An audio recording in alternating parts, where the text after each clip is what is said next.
అందరికీ నమస్కారం అండి. దేవతల భూమి అయిన ఉత్తరాఖండ్లోని గఢ్వాల్ హిమాలయాల ఒళ్ళో ఉన్న పంచకేదారాల్లో నాలుగోదైన మధ్యమహేశ్వర్ గురించి.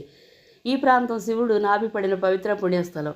ప్రకృతి పంచతత్వం 3497 అడుగుల ఎత్తులో ఉన్న మధ్యమహేశ్వర ఆలయం చేరుకోగానే తెల్లటి మంచుతో కప్పబడిన శిఖరాలతో ఆలయ అద్భుతమైన దృశ్యం భక్తులకు ప్రయాణ సమయంలో వారు అనుభవించిన శారీరక శ్రమ మొత్తం మరిచి శివనామస్మరణతో మారుమోగిస్తుంటారు. ఆలయ నిర్మాణం, దాని రాతి గోడలపై చెక్క శిల్పాలు హిమాలయ అందాలను ప్రతిబింబిస్తాయి. ఆలయ లోపల అర్ధనారీశ్వర రూపంలో వెలిసిన వెండి విగ్రహం ఉంది.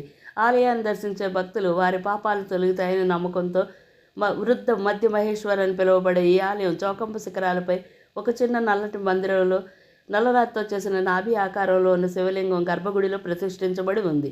1000 సంవత్సరాల పురాతన దేవాలయంలో పాలరాతితో చేసిన సరస్వతి విగ్రహాన్ని కూడా దర్శించుకోవచ్చు. ఈ ఆలయంలో పూజారులు దక్షిణ భారతదేశానికి చెందినవారు. శివభక్తుల